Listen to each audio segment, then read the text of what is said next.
Hello and welcome to Know Before You Go, a service of the Dominicans of the province of St. Albert the Great, where we go through the Sunday readings with you to help you get a wee bit more out of Mass when you go. I'm Father Scott, and this Sunday is the Epiphany, when the Magi from the East come and recognized baby Jesus, the star and all that. So let's get right into it, because it's all about not just seeing the signs and not just believing the signs, but what do you do with that knowledge once you believe? We have this reading that's so familiar to us. We have a whole backstory too. There's three of them, they're kings, right? Well, okay. But these Magi from the East, not Jews, but they see the star, they see that sign, and it leads them. And they stop by and they ask Herod, well, let's see this great king. Surely, king, you know who the next one is. Oh, Herod says, let me consult. I guess in Bethlehem. Go there, find him, and let me know so that I can worship him. 'Tis a lie on Herod's part, of course. But the Magi then go, and they find the baby, and they're so impressed. They leave treasures for him, gold, frankincense, and myrrh. They open up their treasuries. And then they have a dream where an angel tells them, don't go back that same way. Don't tell Herod. So they go back by a different route. Of course, the next story is going to be Herod is so angry, he wants to kill all of the newborn boys in Bethlehem to make sure that this one doesn't get through. The Magi from the East saw the sign, understood it, believed it, and went and did homage to this new king.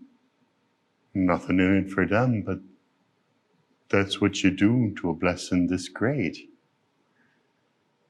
Herod was shown the signs and believed and tried to use that to his own advantage, for his own power, ended up killing all of the holy innocents to hold his grip on power. So it's not just what you believe, it's what you do with that belief. So now let's get to the other readings. We have this wonderful second reading, the letter to the Ephesians, where Paul says, I was given this knowledge that other people have not, and here's what it is. That the Gentiles are co-heirs, members of the same body, and co-partners in the promise of Christ Jesus through the gospel. The God's chosen people now includes the non-chosen, the Gentiles. To great unwashed. 'Tis amazing. And it was opposed by many. No, this is our revelation. How should it be then? Well, fortunately, we have the first reading to pull this out a little more. It's the prophet Isaiah talking to the people, encouraging them as they're going to come back from Babylon and reestablish their country, which is in a shambles at that point.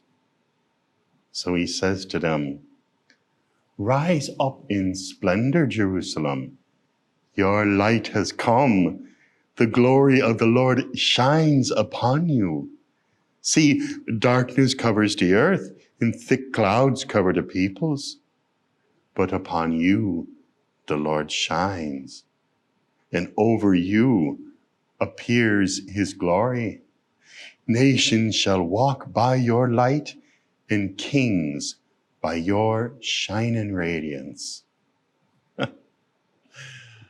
God will rebuild Jerusalem, but not just for Jerusalem's sake, so that it can be a beacon for the world. Because God's blessings were always meant to reach out to the whole world. And that's the trouble with what Herod was doing when Jesus was born.